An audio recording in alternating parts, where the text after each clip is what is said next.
오늘은 추수감사 주일입니다. 우리 한 해 동안 베푸신 하나님의 크신 은혜와 사랑을 기억하며 우리 박수로 하나님께 영광 돌리겠습니다. 할렐루야, 할렐루야, 할렐루야. 감사합니다, 감사합니다. 오늘 말씀을 하나님을 감동시키는 감사라고 하는 제목으로 전하려고 합니다. 오늘 읽은 본문의 말씀은 모세가 이스라엘 백성에 했던 마지막 설교 중에 두 번째 설교입니다. 신명기서에는 모세의 설교가 3편이 기록되어져 있는데 오늘은 그 두 번째 설교 중에 마지막 부분에 해당하는 그러한 설교입니다. 오늘 본문의 배경이 된 이 모압 평지에 도착하기 40년 전에 모세는 하나님의 명령을 받아서 애굽 땅에서 노예 생활하던 이스라엘 백성들을 광야로 인도해 냈습니다. 이스라엘 백성들을 인도해 낸 것은 모세이지만 그 모든 일을 가능케 한 것은 바로 하나님이셨습니다. 하나님께서 악하고 고집스러운 애굽 왕 바로를 10가지 재앙으로 항복케 하셨습니다. 홍해를 갈라서 이스라엘 백성들을 맨 땅처럼 건너게 하시고 다시 잡으려고 뒤쫓아오던 애굽 세계 최강의 군대를 전멸시켰습니다. 하나님께서는 이스라엘 백성들이 광야를 행진하는 동안에 구름 기둥과 불 기둥으로 인도하시고 지켜주셨고, 그리고 만나와 메추라기를 먹이시고 또 반석에서 물이 나오게 하심으로 먹고 마시는데 조금도 불편치 않도록 인도해 주셨습니다. 하나님께서 이스라엘 백성들을 그 많은 은혜와 기적을 베풀어 주시고 그렇게 사랑해 주었지만 이스라엘 백성들은 하나님을 온전히 믿지 못했습니다. 틈만 나면 불평하고 틈만 나면 원망하고 그리고 하나님을 거역했습니다. 마침내 가나안 땅의 입구인 가데스 바네아라고 하는 곳에 도착했는데 그곳에 도착한 이스라엘 백성들이 하나님께 반기를 들었습니다. 가나안 원주민들은 거인이며 그들에 비하면 우리는 메뚜기에 불과하다. 그곳 사는 사람들은 거인이고 우리는 메뚜기 같고 그러니까 전쟁을 해보나 마나 우리는 패배할 것이다. 10명 정탐꾼의 부정적인 보고를 듣고 이스라엘 백성들은 절망하고 낙심한 가운데 하나님께 반역을 했습니다. 이들은 다른 지도자를 앞세우고 애굽으로 돌아가라면서 하나님께 반역을 했습니다. 하나님께서는 반역하는 백성들을 멸망시키려고 했지만 모세의 간청을 들어서 백성의 반역죄를 용서해 주셨습니다.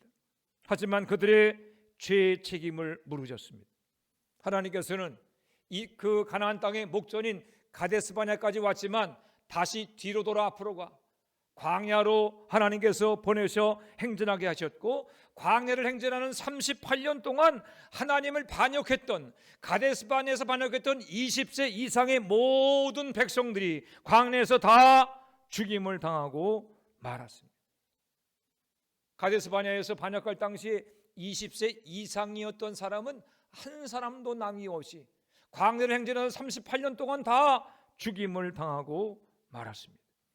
긍정적인 보고를 했던 여호수아와 갈렙을 제외하고는 60만 명의 장정 중에서 단 한 사람도 가나안 땅을 밟지 못했습니다. 사랑하는 여러분, 불평과 원망은 가벼운 죄가 아닙니다. 불평과 원망은 코로나 바이러스보다 더 전염 속도가 빠르고 치명적인 죄입니다. 10사람의 부정적인 보고로 인해서 온 백성이 불평하고 원망하게 되었고 그 결과 장정만 60만, 배우자까지 포함하면 100만 명이 넘는 이스라엘 백성들이 가나안 땅에 들어가지 못하고 광야에서 죽고 말았습니다. 나 한 사람의 원망과 불평이 가정을 파괴하고 교회를 깨뜨리며 지역사회를 무너뜨릴 수 있다는 것을 우리가 알아야 합니다. 예수를 믿는 우리는 불평하고 원망하면 안 됩니다.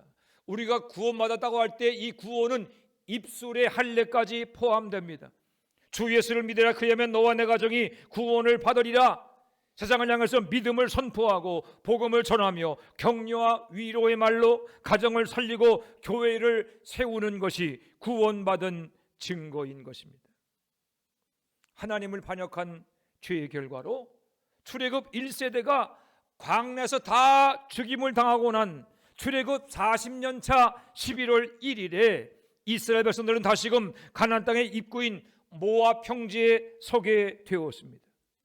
여전히 이스라엘 백성들을 인도하는 지도자는 모세였지만 지금 모세를 따르는 이스라엘 백성들은 가데스 바네 반역 당시 20세 이하였던 출애굽 2세대였습니다. 나이로 따지고 보면 모세는 지금 120살입니다.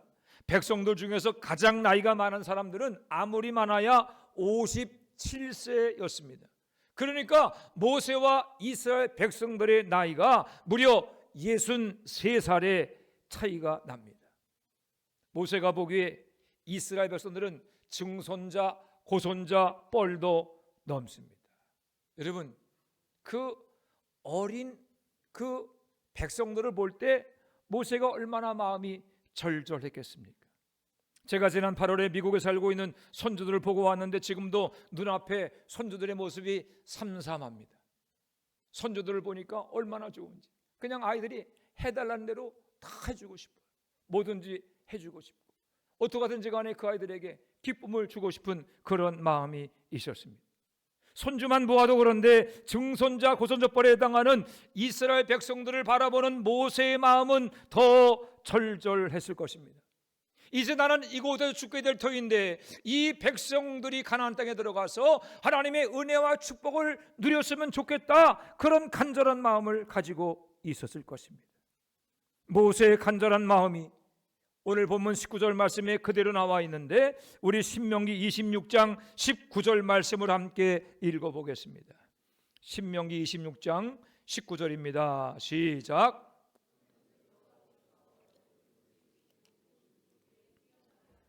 찬송과 명예와 영광을 삼으시고 그가 말씀하신 대로 너를 내 하나님 여호와의 성민이 되게 하시리라. 아멘. 세상 모든 민족이 뛰어나게 하시며 그들로부터 칭찬과 명성과 영광을 누리는 하나님의 거룩한 백성이 되기를 원하노라. 이것이 손주 같은 이스라엘 백성들을 바라보는 그들을 향한 모세의 간절한 소원이었습니다. 이 간절한 소원을 18절은 한 단어로 설명합니다. 보배로운 백성. 보배로운 백성. NIV 성경은 이 단어를 His treasured people이라고 번역했습니다. His treasured people. 하나님께서 보석처럼 아끼는 백성, 하나님께서 보석처럼 애지중지하는 백성이라고 하는 뜻입니다. 하나님은 천지를 창조하신 전능자이십니다. 전능하신 하나님께서 아끼고 애지중지하는 백성이 되면 그것만큼 복된 인생은 없을 것입니다. 성경에 나오는 위대한 인물들은 다 하나님께서 보석처럼 아끼시는 사람들이었습니다. 아브라함은 하나님의 친구였습니다. 요셉은 하나님과 동행하는 사람이었습니다. 다윗은 하나님 마음에 합한 자였습니다. 하나님께서 아끼시는 그런 보석 같은 인생을 살면 하나님께서 그의 모든 것을 책임져 주십니다. 모세를 통해 주신 약속처럼 세상의 칭찬과 명예와 영광을 누리는 하나님의 거룩한 백성이 되게 하실 것입니다. 저는 여러분과 여러분의 자녀들이 보배로운 인생, 하나님이 아끼시는 보배로운 인생이 될 수 있기를 우리 주님의 이름으로 축원해 드립니다. 그렇다면 우리 자녀가 어떻게 하나님의 보배로운 백성이 되는 축복을 받을 수 있겠습니까? 첫째로 경배하며 감사할 때 하나님이 보배로운 백성이 되는 축복을 받을 수 있습니다. 우리 한번 따라하겠습니다. 경배하며 감사하자. 경배하며 감사하자. 아멘. 모세는 1절과 3절에서 출애굽 2세대들에게 너희가 가나안 땅에 들어가면 어떻게 감사할 것인가, 어떻게 추수감사를 드릴 것인가를 자세히 가르치고 있습니다. 추수감사절을 지킬 때에 토지소산의 만물, 가장 좋은 예물을 광주에 담아서 하나님이 정하신 곳에 가서 드리라고 했습니다.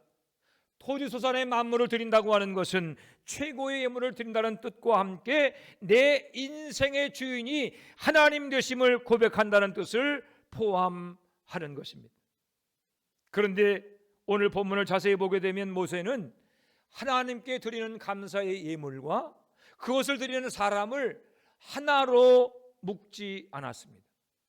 감사의 예물은 예물대로 드리지만 예물을 드리는 사람에게는 따로 하나님을 경배할 것을 명령했습니다.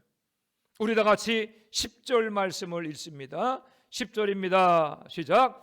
여호와여, 이제 내가 주께서 내게 주신 토지소산의 만물을 가져왔나이다 하고 너는 그것을 내 하나님 여호와 앞에 두고 내 하나님 여호와 앞에 경배할 것이며. 아멘. 이 말씀을 보니까 토지소산의 만물을 가져왔는데 그것을 내 하나님 여호와 앞에 두고 그리고 여호와 앞에 경배하라, 이렇게 따로 말씀을 했습니다.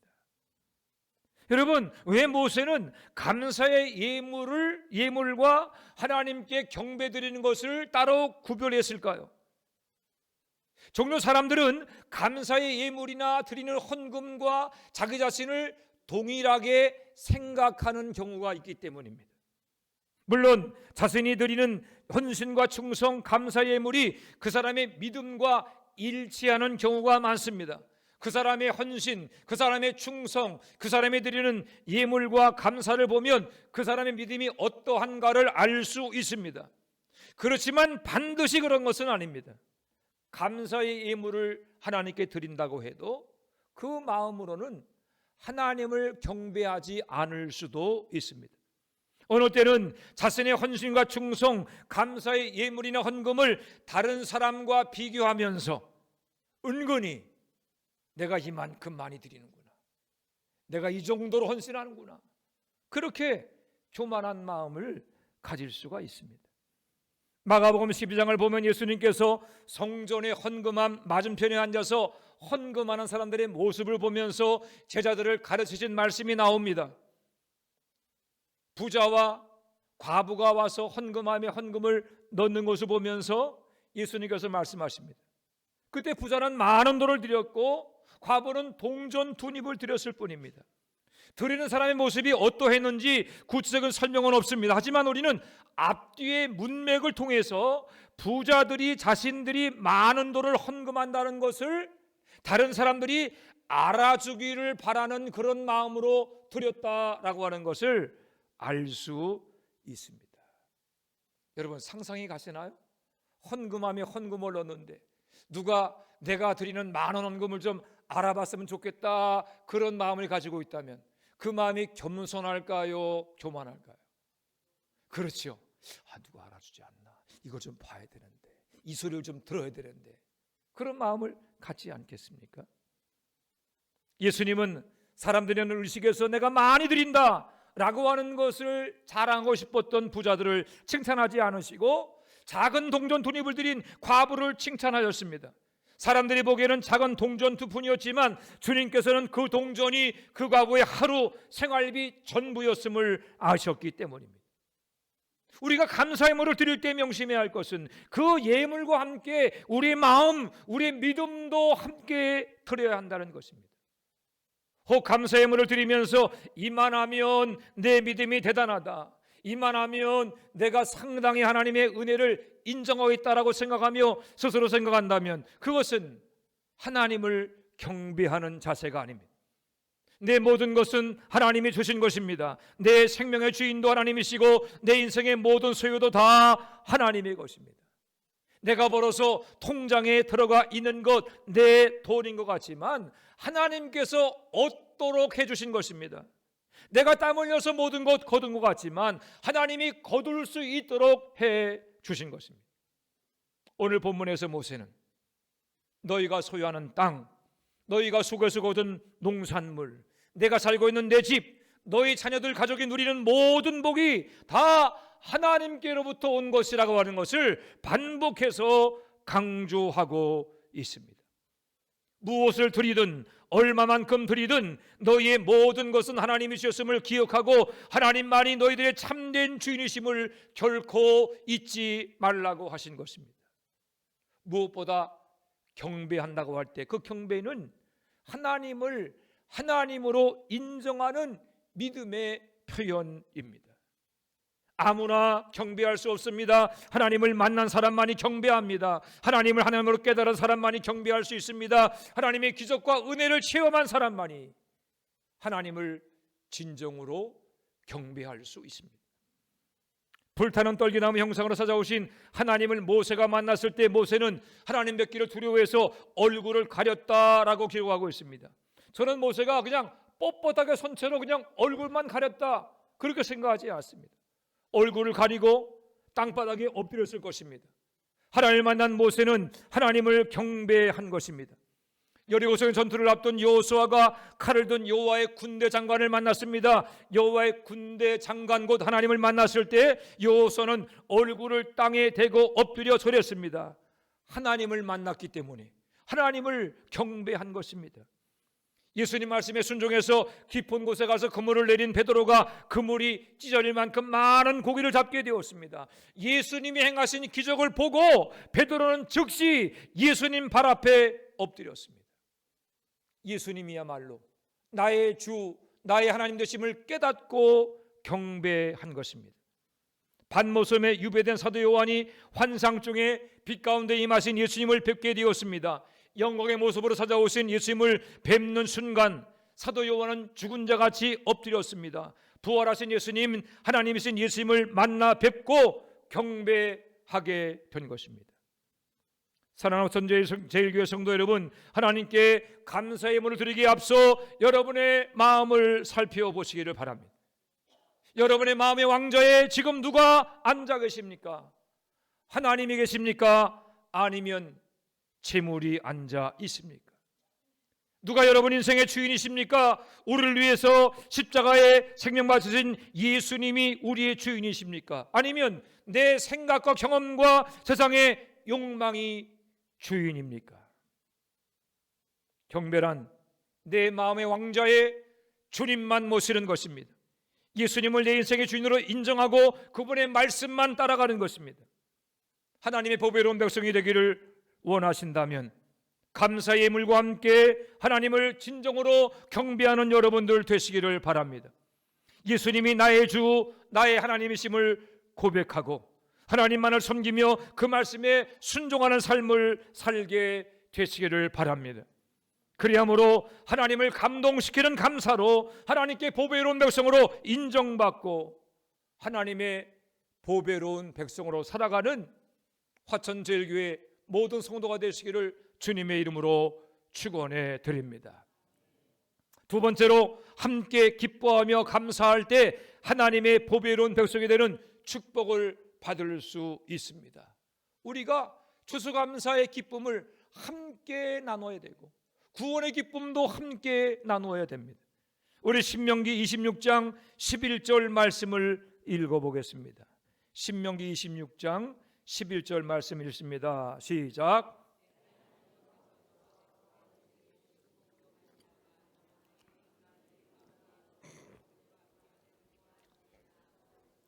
아멘. 모세는 말합니다. 하나님이 주신 복으로 말미암아 즐거워할 때 혼자 즐거워하지 말고 레위인과 너희 가운데 거하는 객과 함께 즐거워할지니라. 모세는 이스라엘 백성들이 추수감사를 드릴 때 그 기쁨과 감사에서 소외되는 사람이 없도록 함께 즐거워하라고 했습니다. 이것은 내가 먼저 하나님께 복받은 인생을 살고 내가 받은 복을 이웃과 함께 나누라는 것입니다. 은혜는 마치 강물이 흐르는 것과 같습니다. 하늘 보좌로부터 흘러내려오는 은혜는 우리를 통해서 가정과 이웃과 세상으로 흘러 들어가야 합니다. 즐거움 곧 거룩한 기쁨도 마찬가지입니다. 기쁨은 나를 통해서 가정과 이웃에 전파되어야 합니다. 기쁨은 마치 향수와 같습니다. 아무리 향수를 꽁꽁 싸놓아도 어느새 향기가 풍겨 나가는 것처럼 우리가 받은 구원의 기쁨은 감출 수 없습니다. 누가복음 15장을 보면 세 가지 비유가 나옵니다. 잃은 양의 비유, 잃은 드라크마의 비유, 그리고 돌아온 탕자의 비유가 나옵니다. 이 비유, 세 가지 비유의 핵심은 잃은 것을 찾을 때의 기쁨입니다. 이 모든 비유에서 잃은 것을 찾은 사람들의 공통되는 특징은 함께 기뻐했다는 것입니다. 잃은 양을 찾은 목자가 기뻐했습니다. 잃은 드라크마를 찾은 여인도 기뻐했습니다. 탕자를 되찾은 아버지도 기뻐했습니다. 기뻐하되 혼자 기뻐하지 않았습니다. 사람들을 불러 모아서 자신들이 잃었던 양을 찾았고 잃었던 동전을 찾았으며 집을 나간 탕자가 다시 돌아왔음을 선포했습니다. 그리고 그들과 함께 큰 잔치를 벌이며 기쁨을 나누었습니다. 우리는 이웃과 함께 잔치를 벌이는 모습을 통해서 구원의 기쁨을 함께 나누는 것이 성도의 의무임을 깨닫게 됩니다. 누가복음 15장 32절은 구원의 기쁨을 나누는 것이 성도의 마땅한 의무라고 하는 것을 이렇게 설명하고 있습니다. 돌아온 탕자를 맞은 아버지가 이렇게 이야기하는데, 그 이야기를 통해서 구원의 기쁨을 나누는 것이 성도의 의무임을 예수님께서 말씀하신 것입니다. 이렇게 말합니다. 이 내 동생은 죽었다가 살아났으며 내가 잃었다가 얻었기로 우리가 즐거워하고 기뻐하는 것이 마땅하다 하니라. 아멘. 우리가 즐거워하고 기뻐하는 것이 마땅하다 하니라 주님께서 말씀했습니다. 여기서 마땅하다는 말은 해도 그만이고 안 해도 그만이 아니라 반드시 그렇게 해야 한다는 뜻입니다. 여러분, 우리가 예수님을 믿는다고 하는 것은 예수님께서 하신 말씀, 특별히 그 중에서 반드시 이것은 해야 한다라고 하는 그 말씀에 대해서 철저하게 순종하는 것을 뜻하고 있습니다.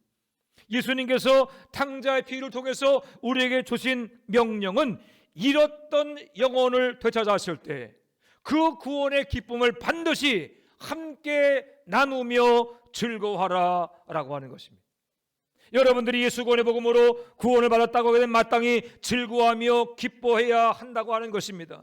예수를 믿음으로 하나님의 자녀가 되었음을 믿는다면 반드시 교회에 지된 성도들과 함께 즐거워하며 기뻐하는 삶을 살아가야 한다는 것입니다. 우리가 구원을 기뻐하며 주의 은혜를 즐거워하며 모든 성도와 함께 기뻐하며 감사하며 찬양하며 살아갈 때 우리의 기쁨이 가정과 이웃과 세상 속으로 흘러 넘치게 된다라고 하는 것입니다. 사도행전을 보면 예수 구원의 복음이 어떻게 예루살렘 성과 온 유대와 사마리아와 땅끝까지 전파될 수 있었는지를 기록하고 있습니다. 초대교회 사도들 그리고 성도들은 구원의 기쁨으로 복음을 전했습니다. 그들에겐 전도지가 없었습니다.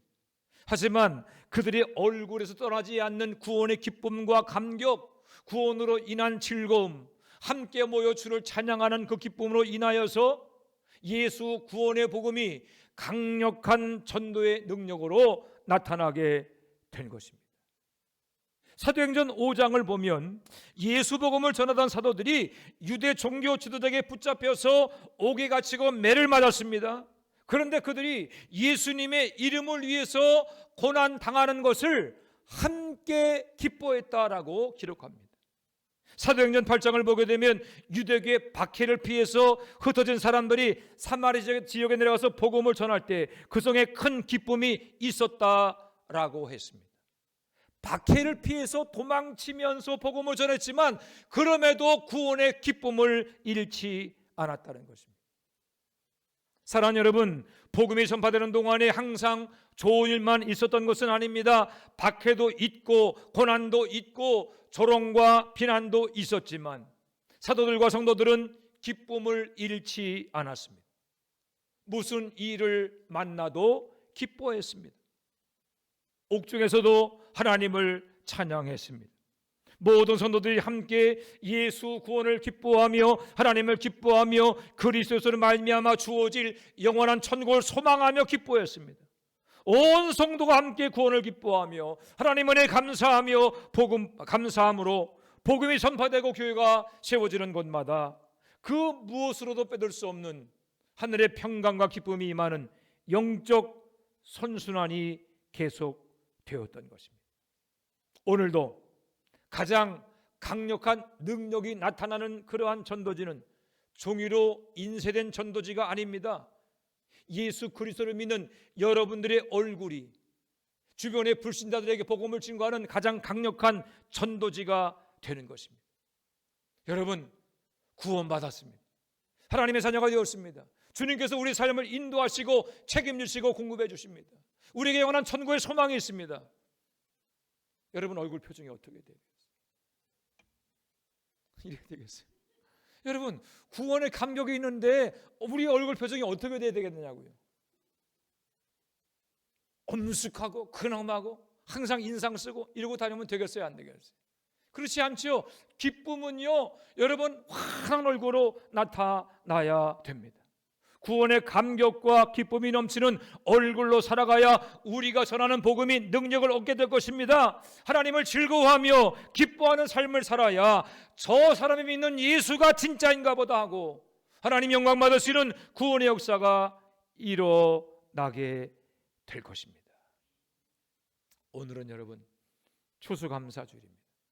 6월절 구원의 사건이 이스라엘 백성들의 감사의 시작이었다면 모든 그리스도인의 감사의 시작은 십자가 구원의 사건입니다.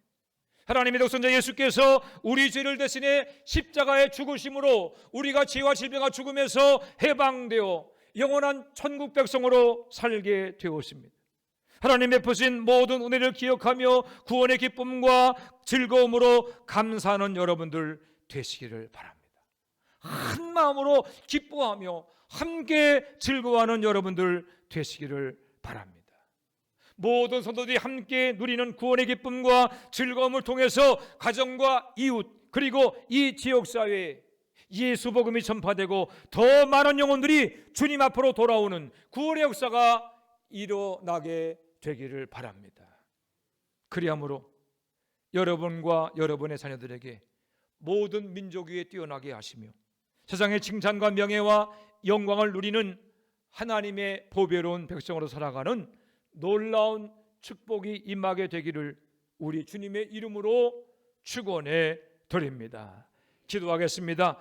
하나님 은혜와 사랑을 감사합니다. 지난 세월 동안 저희를 사랑하시고 주님의 장중에 붙잡아 주시며 사망의 음침한 골짜기에 지날지라도 해받지 않게 하시는 하나님의 은혜와 복을 누리며 살게 하신 것을 인하여 감사를 드립니다. 아버지 하나님 베푸신 모든 것들로 인하여 감사합니다. 생명 주심을 감사합니다. 때를 따라 필요한 것들 채워주시고 아버지 하나님이 우리의 가정과 삶과 생활을 지금까지 지키시고 보호하심을 인하여 감사를 드립니다. 하나님 내 인생의 모든 것이 다 주님의 오심을 고백하며 경배하며 감사하게 하여 주시옵시고 또한 아버지 하나님이여 나 혼자만의 기쁨이 아니라 구원의 기쁨을 이웃과 함께 가족과 함께 모든 교우들과 함께 나눔으로 말미암아 구원의 기쁨과 감격이 우리를 통하여서 가정과 이웃과 세상을 변화시키며 구원하는 놀라운 은혜가 있도록 도우시고 축복하여 주옵소서. 주님 감사합니다. 하나님 받은 바 모든 은혜와 축복을 기억하며